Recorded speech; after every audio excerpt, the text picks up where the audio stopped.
presentem avui el presentarà Xavier Hernández. Xavier Hernández, que està allà.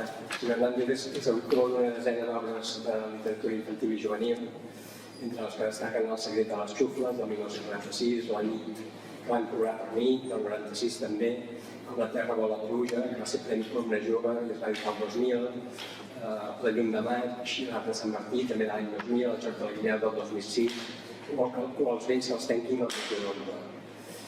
Més endavant es va adreçar al públic més adult, amb Piqui Repicó, és Festa Major el 2008, que ho va fer precisament per nosaltres, per Edicions Andana, i recentment també vam poder presentar, l'hem anat presentant a diferents llocs, el seu primer llibre per adults, realment per adults, que és Banyes que Ansanaia, que és la seva última incursió en el terreny de la literatura. La setmana quan entràvem m'ha dit que s'ha animat i que està treballant en un vell projecte. Esperem que el puguem sentir. Era un secret. Era un secret! No ho has dit, Xavier, no ho has dit. No ho he sentit. No ho has dit. A la meva dreta, el Miquel Florido, que és l'autor d'aquest llibre, que diu que entén l'escriptura com una forma artística per expressar allò que vol transmetre, que les paraules li venen soles a través d'una inspiració gairebé permanent que el porta narrant amb intensitat i força, que escriu el que sent i des de baix sempre per explicar noves històries. Aquesta és aquesta última història que edita, però ell ja s'ha autoritat algunes novel·les. Et recordaré que la va editar el 2020 i pensava que és la seva primera obra important, tot i que prèviament s'havia autoritat un parell de llibres més, Et faré ballar la ment i Et faré dansar l'ànima, que són dos llibres de relats i reflexions. Aquest és el seu primer llibre editorial, estem molt contents d'haver pogut ser els primers que l'editem i esperem que tingui molt d'èxit.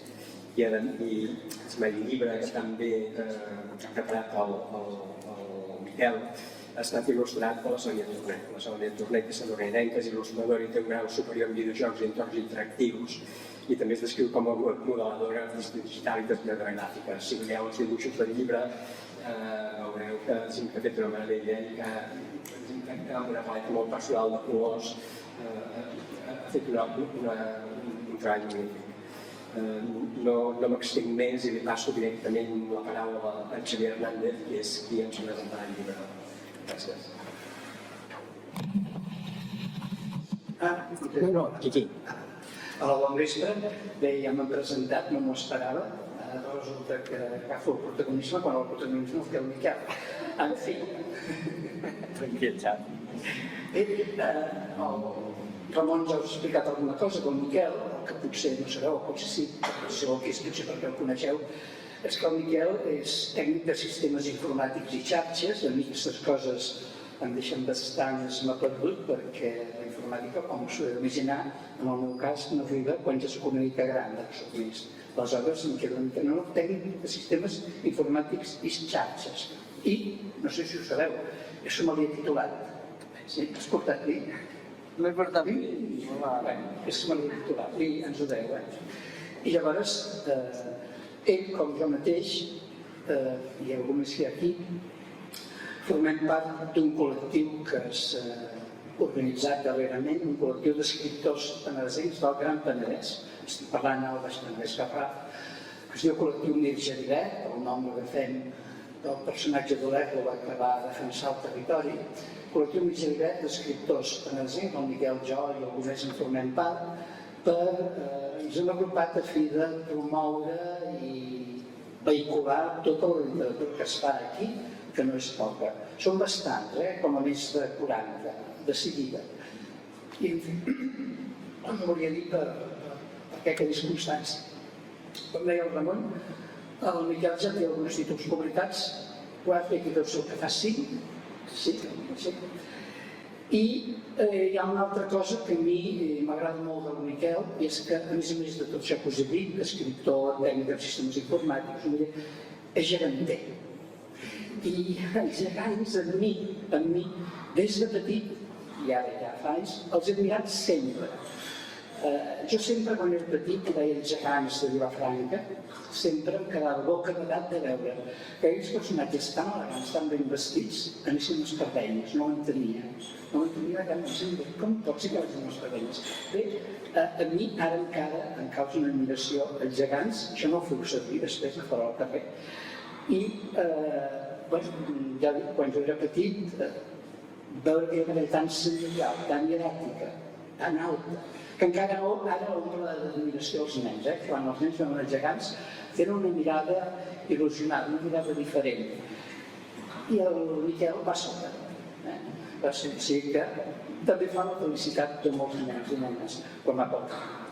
Deixem de veure la informàtica, els gegants, els Miller, centrem-nos en la característica una altra del Miquel, que és que estima profundament la natura.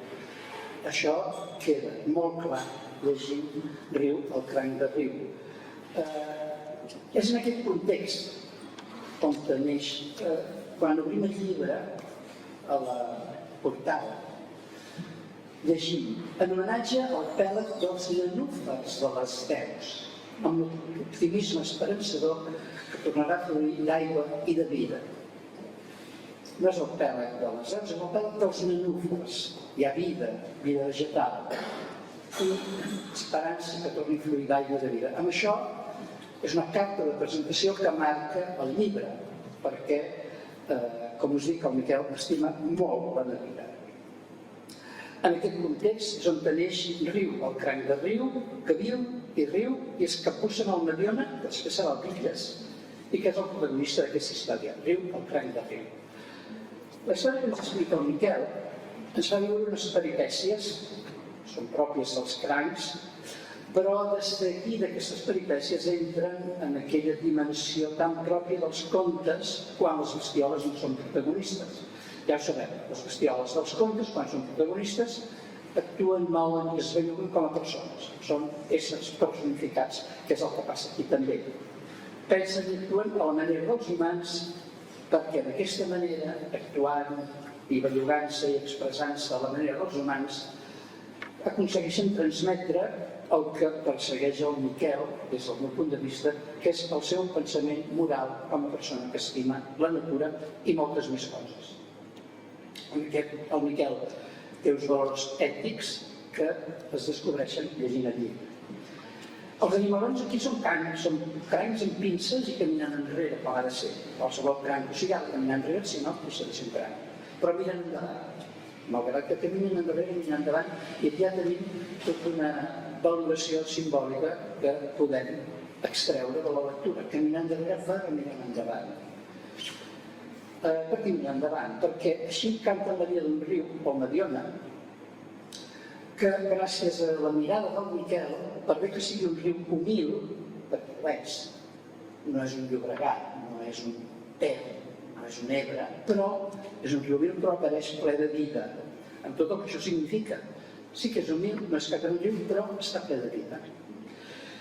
Com succeeix a la vida real, a la història del riu hi ha amistat del riu del cranc, estic parlant del cranc, el riu en majúscules. Hi ha amistat, en aquest cas, entre el cranc i una granota, una relació que és tot un exemple i un cant a la necessària relació entre els humans, que per l'autor, això es llegeix entre línies, ha de ser una relació d'igual a igual, malgrat la diversitat de raça, de sexe o de religió.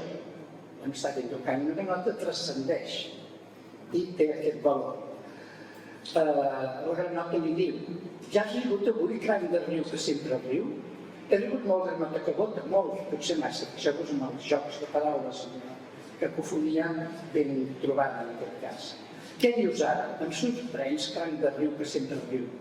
Va reucar mirant-lo, veient només petit que mai allà a la vida. Alguna cosa no va bé. Ha fa mal la mandíbula de tant de riure.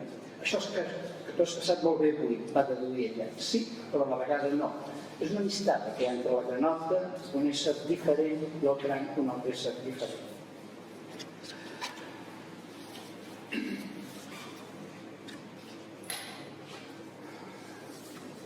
Com passa la vida, aquí el Miquel també organitza una baralla entre iguals. Crancs verds i crancs vermells. Tots són crancs. Una baralla. però són iguals, simplement els diferencia el color, els diferencia la pell,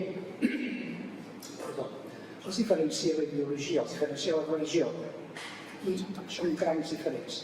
Les batuts són per una fotesa, i el nostre protagonisme, cranc de riu, de seguida qualifica allò que és una bestiesa, perquè, com no el Miquel, el cranc de riu davant d'una baralla, trenca una llança a favor de la pau i del diàleg que resol els conflictes.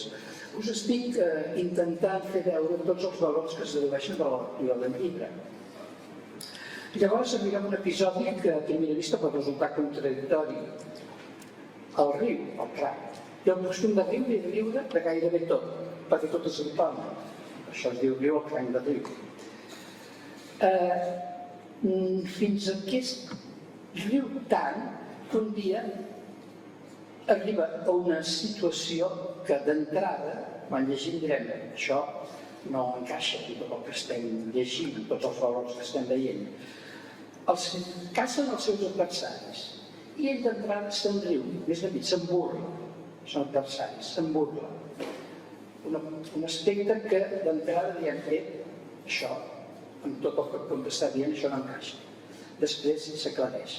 Després la història dona un gir i el riu, bonaç com és, perquè és un bonaç, se sacrifica per la seva amiga granota, tant, s'hi sacrifica tant, que fins i tot la seva integritat física resulta malmesa. Aquí hem un exemple de sacrificar-se en favor d'un amic, d'una amiga, malgrat hagis de quedar perjudicat. Aquest episodi, ell que resulta malmès ajudant la seva amiga, té una altra lectura moral. Perquè sí que vens a l'atacant, no el riu, el cranc de riu, però no el vens per la força. El vens precisament gràcies a la intel·ligència. El riu va baixar la mirada, no sabia què respondre. Com t'ha passat això? Jo vaig parlar amb un senyor gran. No sé si havia de vos parlar-ne amb un desconegut. No sempre tindràs algú disposat a escoltar, va respondre sàviament. En riu va tornar-se a la vista i va avançar fins a la seva vora. Així que va ser un mussol. Però tu vas protegir la teva amiga, vas actuar bé. I ara per què em sento tan miserable? Estic trist i no sé què em passa l'altra vegada. Riu. Perquè l'atac amb el mussol, o sigui que faig un spoiler, què es diu spoiler? Sí. Li arrenca una pinça, pobra.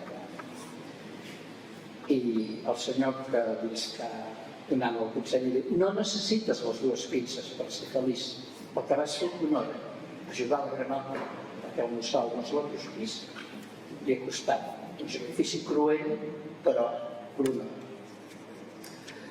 Com veieu, riu, el cranc de riu, és una història aparentment senzilla que a mesura que es desenvolupa, i com és de llei en qualsevol peça literària que se'n pugui dir, ens facilita diverses lectures que en aquest cas ens remeten a tota una colla de conceptes ètics i morals. Perquè tot seguit el nostre riu entén que malgrat haver quedat ferit de per vida, la pinça no la recuperarà. Cal continuar vivint i cal continuar a ser feliç perquè amb esforç ho podrà aconseguir. Aleshores també el cranc, aleshores, reconeix que quan reia potser ho feia massa alegrement i que potser no havies de riure's de la desgràcia dels adversaris, que són els cans vermells, sinó que havia d'haver-ne fet, el que havia fet era ajudar-nos. Ho veiem aquí.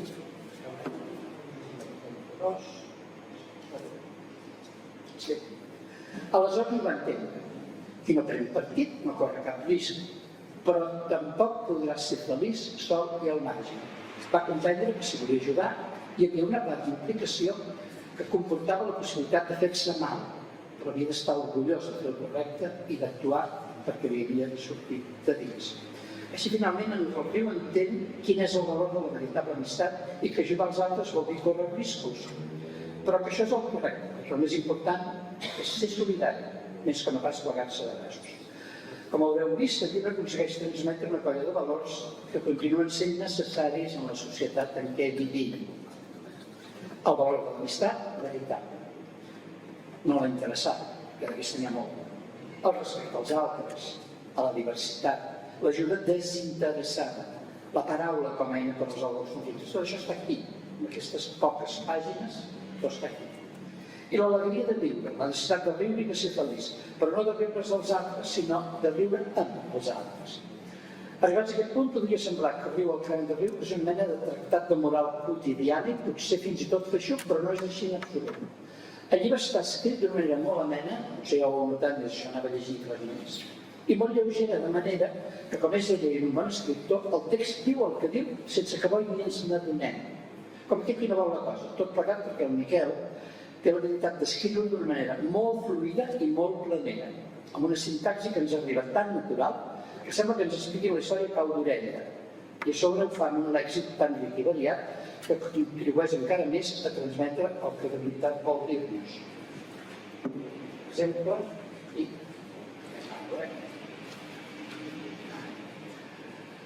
Això és una veu riu de mates per un gran dia, doncs. De sobte, un gol va alertar els dos amics. El batec de les ales i el lleuger vol d'un sol de bec pla i mirada penetrant es va posar en tensió. Com? Va exclamar en riu. I en lloc de fugir d'un cop de cua, va intercedir posant la pinça i protegint la seva mida. Tot seguit sobrevolava el pèl dels nenúfars i meravellat, malgrat l'ensurt, va poder contemplar la preciositat de les flors grogues que sortien amb la llum lunar que els reflectia a l'aire. I ja per acabar, un breu apunt sobre les il·lustracions. La Sònia Torner ha sabut captar la barreja de ficció i de realitat, per mi, que trascua la història, i ens regalen unes imatges que són precisament això, entre reals i amb aquell punt de fantasia que han de tenir les bestioles que prenen vida en els contes, que encara que semblin propis dels infants, molt sovint, com passa en aquest cas, són perfectament adequats pels adults. I si em permeteu un consell, no deixeu la lectura del llibre als infants a soles, una cosa que en principi no s'hauria de fer mai. Perquè tota la riquesa ètica que porta el text, des del meu punt de vista, ha de ser valorada pels adults perquè els arribi en tota la seva dimensió. Moltes gràcies.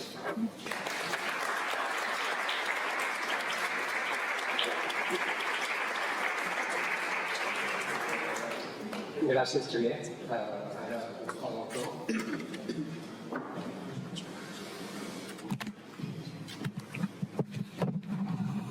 Estic molt agraït, Xavier, per les teves paraules. O sigui, crec que has sabut trobar gairebé tot, perquè deixarem sempre una mica perquè el puguin llegir, però gairebé tot l'important del llibre ho has comentat i amb molt d'encert. Així que moltes gràcies. Llavors, aprofito ja els agraïments per agrair també a tots els ajuntaments que han participat a la publicació d'aquest llibre, quedant-se uns exemplars cadascun, o sigui, Sant Quintí, Sant Joan, Sant Pere, Torrelavit, Subirats i Sant Sadurní. I, òbviament, també el Consell Comarcal i el Ramon per voler-ho publicar. I bé, aquest conte jo el vaig escriure perquè vaig voler, perquè em va sortir de mi. O sigui, no hi havia un motiu real. Ningú em va dir, escriu un conte sobre un cranc. Això va sortir de mi, va sortir de que soc quintinenc, de que adoro les deus, adoro el camí del riu, els seus animals, la natura, com bé ha dit el Xavier. I simplement no havia escrit mai res per nens, és el meu primer conte per nens, no tinc cap al calaix que no hagi publicat, plen, 100%. I volia fer alguna cosa diferent, volia escriure alguna cosa diferent, perquè jo com a autor em poso reptes a mi mateix. Igual que faré balladament vaig escriure Mar de Glaç, que és posar un personatge en una situació impossible i intentar-lo treure d'allà de forma coherent dins del que és una ficció. Doncs aquí vaig dir, vaig escriure alguna cosa diferent, vaig a parlar sobre un cranc de riu que sempre riu. I a partir d'aquí, simplement amb aquesta frase, em vaig posar a escriure. El tema és que és el primer conte que escric, fins ara ja us ho hem dit, he publicat altres coses per adults, i com a curiositat volia comentar que és impensable publicar un relat per adults així, independent, curt. O sigui, normalment els relats per adults es publiquen en reculls. Segur que hi ha algú que em dirà, no, ja he vist un relat, potser, però no és l'habitual, seria una novel·la gràfica, només segur, i no seria així. Clar, és una gran diferència publicar un conte que el publiquen independentment i es ven bé. En canvi, si fos un conte per adults sol, jo no crec que es vendés, vaja, o potser sí, no sé si algú ho ha provat. Però bueno, reflexions. Llavors, continuant amb per què en conte per nens i no una altra cosa, jo penso que un bon escriptor ha de saber escriure de qualsevol cosa. Hem de tenir prou referències, prou estris, prou eines com per agafar, triar i saber transmetre el que pensem en qualsevol tipus d'història, ja sigui per nens, per adults, ja sigui en una faula amb personatges animals o ja sigui amb persones. I igual que crec que m'agradaria poder dir que sé escriure una novel·la negra, una comèdia i una novel·la de ciència-ficció, doncs també conte per nens, per què no? Aleshores, bé, a nivell literari jo crec que la història d'en Riu segueix de forma natural el que en diem el sender de l'heroi. Tot i que ell no és un personatge iniciàtic que comenci en tàbula rasa, no comença de zero, té unes característiques, ja ha viscut 6 mesos en aquesta bassa, té 6 mesos de vida, clar, per un cranc, 6 mesos són molt de temps. I aquest cranc, doncs sí, té una personalitat ja, no és un recent nascut que no sap res, però en canvi, a partir d'aquesta manera de fer que té, de riure's de tot i de tothom i de ser un burleta i de se'n riu de les desgràcies dels altres, doncs hi ha molt de marge cap a millorar, perquè és un personatge que al principi pot caure malament, perquè s'està rient de que estan caçant un altre cranc. I ell mateix arriba al punt que diu, ostres, alguna cosa estic fent malament. Arran de les converses amb la granota, però sobretot perquè el cranc reflexiona i sol. I això és el punt més important que trobo del conte, que no li hagin de dir el que fa malament. No hi ha d'haver un altre personatge, no m'agradaria gens que fos així, no seria meu el conte, d'algú renyant-lo i dient això no ho facis així, perquè a mi no m'agrada que em diguin el que no puc fer i el que no he de fer. Per tant, tampoc m'agradaria que el nen aprengués d'aquesta manera, això no ho facis. Està bé dir-li quan el nen fa una cosa que està malament, explica-li després el per què i intenta que ho aprengui, però si el nen és capaç de reflexionar i sol a través de les conseqüències del que ha fet, l'error que ha comès o la manera de pensar errònia que pugui tenir o poc desenvolupada, diguéssim, és molt millor si ho reflexiona, no sé, en aquest cas el Riu va a la lluna, parla amb la lluna, perquè la lluna els observa tots cada nit i no jutja ningú. Llavors ella es posa a parlar amb la lluna i hauran de parlar amb veu alta amb ella. És com quan un escriptor necessita reflexionar, escriu, ho veu, llegeix el que escriu i després ho pot assimilar d'una altra manera, pot veure aquelles paraules i donar-li una volta. Doncs en Riu fa el mateix amb la lluna i bé, ho trobo molt, molt important que pugui recapacitar a partir d'aquí.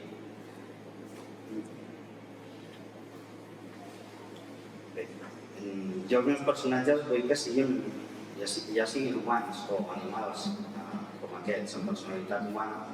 A mi m'agrada aprofundir en la psique dels personatges, en la psicologia de cadascun, en per què fan el que fan. No m'agrada fer personatges plans, ni que sigui per nens. Potser seran més senzills, però un relat per adults, lògic, perquè un relat per nens no ha de tenir tanta complexitat, però m'agrada que tingui un rerefons, que puguis deduir, que puguis entendre coses. Per això sempre dic que arriba el cranc de Riu, un nen arribarà fins on arribi, però com ha dit el Xavi, si hi ha una cosa al costat, li podrà explicar més enllà, perquè l'adult haurà entès més que el que està entenent el nen. Entendrà la seva manera, també potser jo potser entenc unes coses quan ho he escrit i potser un adult ho interpreta a la seva, però en general jo crec que entendran els valors que el Xavi us ha pensat abans, que és, a part d'estimar-se la natura i el que tenim, la convivència entre iguals, el respecte, la burla, el tema de les discapacitats, estimar-se un mateix, perquè clar, ja us he fet l'espoiler, volia fer jo la broma de l'espoiler, però no m'ha avançat, perquè és un moment transcendental quan el cranc perd la pinça. L'altre dia m'ho dius, l'altre dia m'ha dit Així ja m'ho he donat jo. Clar, el cranc perd la pinça per protegir la granota. La granota és simplement algun quimàgora que fa amistat. Però arriba un punt en què Mussol, que aquí ja us diré que us avanço que jo he intentat respectar al màxim els hàbits alimenticis dels animals i tal, però aquí m'he pres una llicència perquè el mussol no menja granotes. El mussol menja petits rosegadors, conills, i aquí, doncs, el mateix cranc, el propi cranc li diu si tu no menges crancs, perquè clar, el pes també li posa la pinça, que el mussol se l'emporta, sobrevola en el llac, la llença per allà i tenen una conversa, no? I el mussol no raona, simplement té gana i vol sopar. I el cranc li diu, si tu no menges crancs, què estàs fent? Jo tinc gana, saps? Menjaré igual. Aleshores, el cranc, com que és verd, tira d'astúcia. Aquí representa, en compte, explico que els crancs vermells són forts i si em posen per la força són més gansos. Ja ho sabeu, suposo, si és un cranc americà, de general, per norma general, són més grans que els crancs verds i marronosos, que són els autòctons d'aquí. I en canvi, aquí al compte, els verds, veig que són intel·ligents, més intel·ligents que els vermells. Llavors, el cranc tira d'astúcia i el fa pensar. Més avall hi ha un altre pèlag on hi ha cargols i hi ha crancs més grossos. I diu, l'he d'anar a distreure mentre jo tiro enrere. Marxa enrere i intento arribar al llac. I bé, ho aconsegueix a mitges perquè llavors és quan el mussol l'ataca per últim cop, just que no hi toca allà, ell pot escapar i perd la pinça. Arran de la pèrdua de la pinça, es veu sol, perdut, preocupat que el vegin, que el jutgin, que un vermell aprofiti per fotre-li una bellesa, perquè clar, si els vermells són com diríem en anglès, uns bullies, són uns abusons. I es passen el dia fent-li la nits amb els verds, en aquest compte, i a la vida real també, perquè els maten, els crancs vermells maten els verds. També és això, una mica de consciència ecològica, no pretenc que els nens diguin que us vaig a matar crancs vermells, no és això la idea, però saber què és el d'aquí, què és el que tenim i poder-ho estimar. Bé, a partir d'aquí el cranc evoluciona, però tampoc vull fer molt més spoiler que el llegiu. I a partir d'aquí creixerà. I bé, el tema és que jo vull fer els personatges, vull aprofundir en la psique perquè siguin més propers, més personals i s'hi puguin empatitzar. Perquè si jo ho faig molt clar, generarà indiferència al final. Llavors, fins i tot els secundaris evolucionen. Hi ha un personatge que és el Cua Verda, que representa que és una mica líder de la resistència dels verds contra els vermells.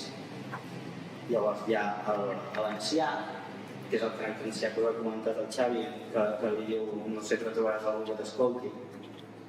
Fins i tot aquests dos personatges, i la granota, que semblen molt senzills i plans i circumstancials, tots evolucionen al final del llibre, tots han fet alguna cosa que no havien fet mai a la seva vida i canvien. I bé, com a personatge circumstancial com molt hi ha el mussol, que simplement apareix un moment per fer un punt àlgid on després en riu haurà de créixer, però a part d'això. I bé, jo us volia ensenyar com era abans, a veure que els monòfons. No tinc fotos de com és ara, però ara no hi és, està cert.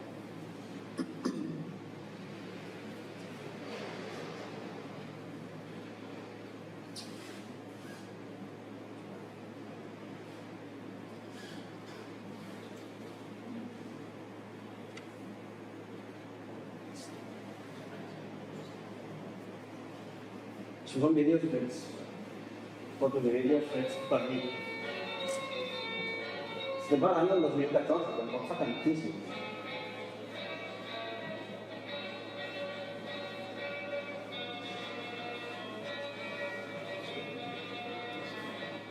Per qui no ho sàpiga, el Pedro Calzanofos és el que hi ha darrere de la bassa principal. I què? Això és un bisó. És com una llúdriga, més o menys. Més petitó. Això n'hi havia allà. Encara ja no trobareu.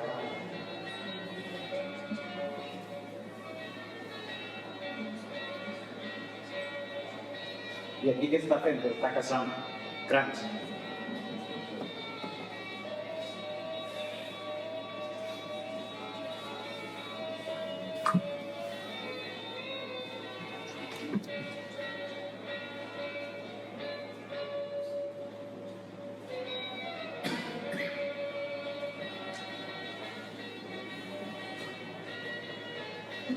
Què té la boca? Ja has pescat un crec. Doni el matí a la geogràfica. I ho vam sentir, jo i la persona que estàvem junts, vam sentir com li trenca la cosa. Sí, va cascar un de vermell al mig.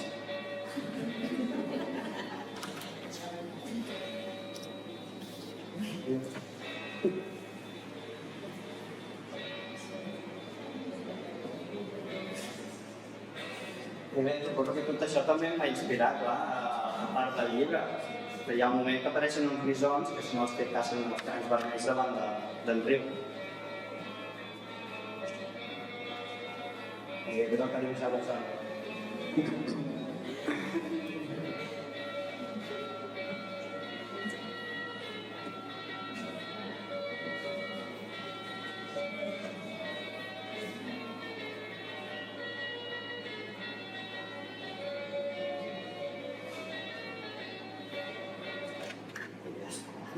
Videoportet, perquè veieu una mica situar-vos a com estava el tema abans.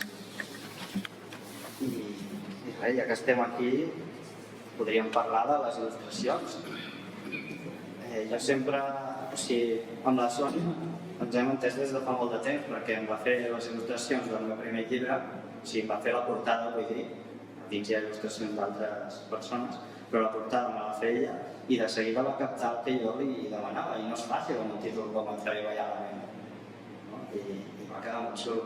Llavors, més endavant, al cap de 2 anys, com que havia anat bé, li vaig demanar el Faré dansar l'ànima, que li vaig dir, ui, que hi havia el personatge del primer llibre, això per si no s'hi havia fixat, hi ha el personatge del primer llibre aquí, i que sigui com un univers molt més gran, i que l'estigui agafant com un cosmos, però l'estigui observant, l'està observant i l'està agafant amb una mà, o sigui, no l'està protegint ni cuidant. I era difícil, però ho va fer i va quedar molt bé. I ara, en Riu al Cranc de Riu, tot i que me'n recordaré també, encara que no ho sembli, també va col·laborar, no va fer la portada, perquè és una fotografia, però al final ha estat present en tots els llibres. Això ho va fer ella. És la de la Cinta. Segurament, és la... Si no ho sabia. Però sí. Llavors, en Riu al Cranc de Riu, clar, si us vols explicar com és que et demanin que dius 6 crancs? Pues mira,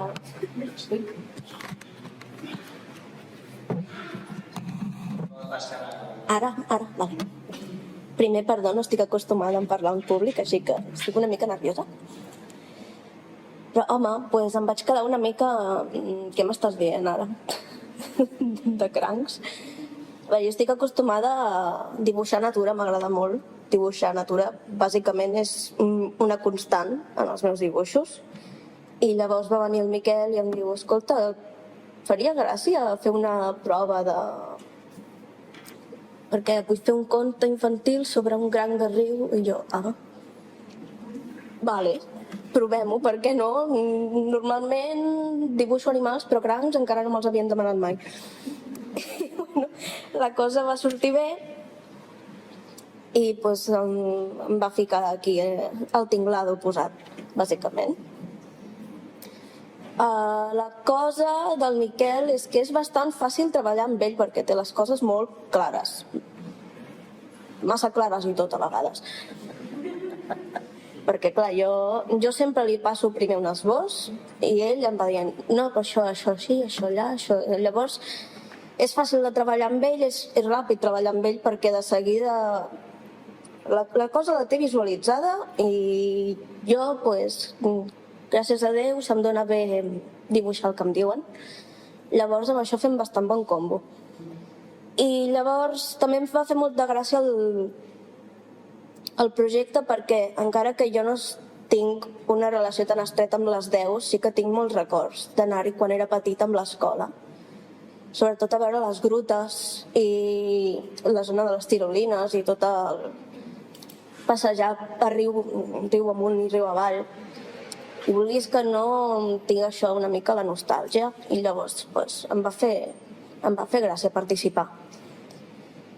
Llavors, aquí el principal objectiu era aconseguir que un cranc tingués expressió sense dibuixar-li directament una cara de persona. Vaja, que no fes por, bàsicament. Per exemple, bueno, ai, perdó.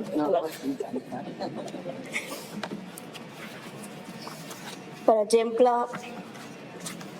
em va dir, ja clar, els crancs de rius americans són més grossos, o sigui, em vaig fer directament el color contrari del verd, que bàsicament és el vermell. I vaig dir, vale, han de ser més grossos, han de ser blancs, que es vegin tipus duros. Llavors vaig pensar amb els típics matons croissants de gimnàs, en plan que són més braços que cames. Li vaig presentar la idea amb el Miquel i li va agradar bastant, així que vaig dir, doncs es van quedar així. Perfecte. Sí. Em sembla que fica un vídeo, no sé què. Llavors, a més, se'm va ocórrer ficar-los unes marques com si fossin tatuatges i tribus. Però aquestes marques també els hi vaig posar als crancs verds, perquè en el fons són la mateixa espècie, el que són, unes són autòctones i les altres són invasores, però en el fons són crancs. Llavors, amb ells els hi vaig ficar unes marques com més, que si llamps, punxes, coses més agressives. I amb les altres coses més rodonetes. Llavors, per exemple, també volia introduir molta fauna autòctona. Per exemple, el bisó em va dir, has de fer un bisó però que faci por. Jo com faig que faci por un bisó amb la cosa més mona que he vist en la meva vida? Però mira, al final li vaig ficar com una ombra sinistra a sobre i els ulls com blancs i més o menys. Però és que clar, li vaig enviar la foto al principi i dic, això és molt mono, i com ho faig això? Això també és un problema que tinc jo, no sé fer coses que fan por, em surten mones. No, i això és que com que ell té les escenes, em va fer uns esbossos espectaculars per poder-me jo situar abans. Llavors, bé... La perspectiva de cada cosa. Per exemple, el d'un sol es va dir que es vegi des de dalt d'un sol, o sigui, quan està al llac, perquè va descrit com la llum reflecteix el llac. Llavors, al ser com una fotografia de des de l'escombra de d'un sol, no pot ser des de sota, perquè llavors no veurem la llum reflecteix el llac. I ho vaig deixar molt clar. Sí. No, si hasta una vegada em diuen no, vull que la lluna no s'hauria de reflectir aquí, s'hauria de reflectir a l'altre pèl. Jo, bueno, vale. No passa res. No sé, en general també ha sigut un projecte així molt gran, perquè no havia fet... Sí que havia fet alguna vegada un projecte de conte infantil, però més per mi, i no està acabat. Llavors també va ser un moment una oportunitat de dir, ostres, doncs fem-ne una, perquè faria il·lusió, no?, que arribés a sortir això i estigués volant per les llibreries de Catalunya. D'aquí almenys. I a més que ha quedat molt xulo. M'ha agradat molt com ha quedat. D'aquesta il·lustració estic molt orgullosa per algun motiu. Bueno, sí, per algun motiu sí, perquè vaig aconseguir que semblés vell sense ficar-li una barba. Perquè un cranc amb barba no casa. I a més jo et deia que no et passessis amb les personalitzacions perquè volia que fossin realistes. És el que jo he intentat també quan descriu comportaments, maneres de fer, de moure's, alimentació dels crancs, rutines solars de com van a prendre el sol. He intentat que tindre el que cal, encara que sigui això una pau, sigui un documental.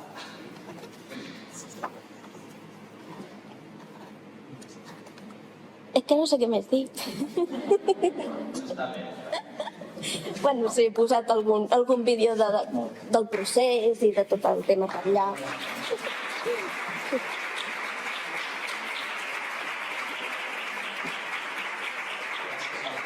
Clar, jo he de dir que quan el Miquel va fer una proposta, va portar diversos crèdits i diversos autors, vull dir que no m'ha costat res, no m'ha costat gaire, i realment ha estat molt bona.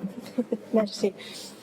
El Miquel s'ha avançat una mica, però bueno, que coneixeu el contingut del llibre, doncs és inevitable els agraïments. Aquest llibre s'ha pogut fer gràcies als ajuntaments que formen part del Camí del Riu, que són els que tenen aquest projecte, que és aquest camí real que recorre la via de Riudebitlles des de l'Arquiu de Noia fins a la Capçalera, que vaig començar parlant precisament amb l'Ajuntament de Sant Quintí, amb el Pagès, i a partir d'aquí, gràcies al Consell Comarcal, ens vam poder posar d'acord que aquest llibre recorre sobre els ajuntaments tinguin la difusió que ha de tenir. El llibre està en les llibreries de Catalunya, però també està en el lloc més important que ha de ser, que són els ajuntaments. En això he col·laborat molt també el Consell Comarcal, que és una mica que gestiona la part tècnica d'aquestes exposicions del Camí del Riu, i ens agraeixo molt el Gasco, conseller del Consell Comarcal, que hagi volgut estendre a la taula que vulgui anar endavant. Molt ràpid, perquè encara no costa. La veritat és que us hi poseu, diguem-ne, i això, aquí estàveu en el capítol dels agraïments, diguem-ne, però a nosaltres, o en aquest cas a mi, el que em toca és agrair-vos a vosaltres. La feina feta en nom del Consell Comarcal, evidentment també dels ajuntaments, acollir i col·laborar en un projecte com aquest. La veritat és que és un plaer, i és un plaer sobretot per això, per l'esforç que significa, però per una cosa que heu dit que a mi em sembla la més important de totes.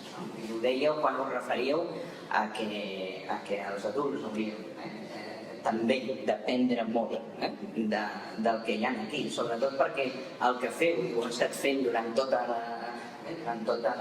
la xerrada, tota la presentació, és la interpretació, que serveixi això com un instrument, com un vehicle per poder interpretar, per poder raonar i al final per poder adquirir aquesta capacitat d'aplicar tots els valors que el Xavier també ens ha mencionat, l'amistat, la diversitat, el diàleg, la solidaritat, i m'atreviria a dir també inclús, perquè ho deia una mica com justificant-vos de la simplicitat pròpiament, però al final la simplicitat és la millor de les vies per poder adquirir tots aquests valors. A vegades ens compliquem la vida molt més del que hauria de ser, i per tant la simplicitat en el missatge, en aquest tipus de vehicles per arribar a aquests valors, jo crec que és molt important, tant a nivell de coneixement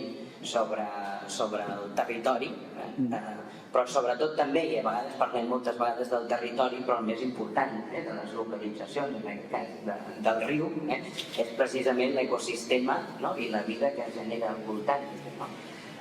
I és això el que ens porta, en el moment que interaccionem, en el moment que hi ha vida, a parlar dels valors. Per tant, em sembla que tot ha de lligar en aquest sentit i ens permetrà, per tant, el conte, a fer aquesta interpretació, a poder aplicar aquests valors, que al final és educar, i també, com dèieu, a educar-nos, i a fer-ho amb alegria, que em sembla que era l'últim dels valors. Ja que no ho diu ningú, tampoc, és important també donar suport i comprar llibres. Ja que no ho dieu vosaltres, ho digueu. Per tant, moltes gràcies i és un plaer conèixer-vos aquí. Si algú vol preguntar alguna cosa, ja veieu que... Fem una mica de preguntes i si no, doncs...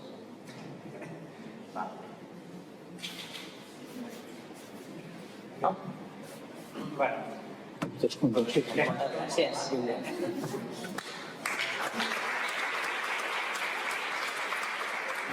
Molt bé.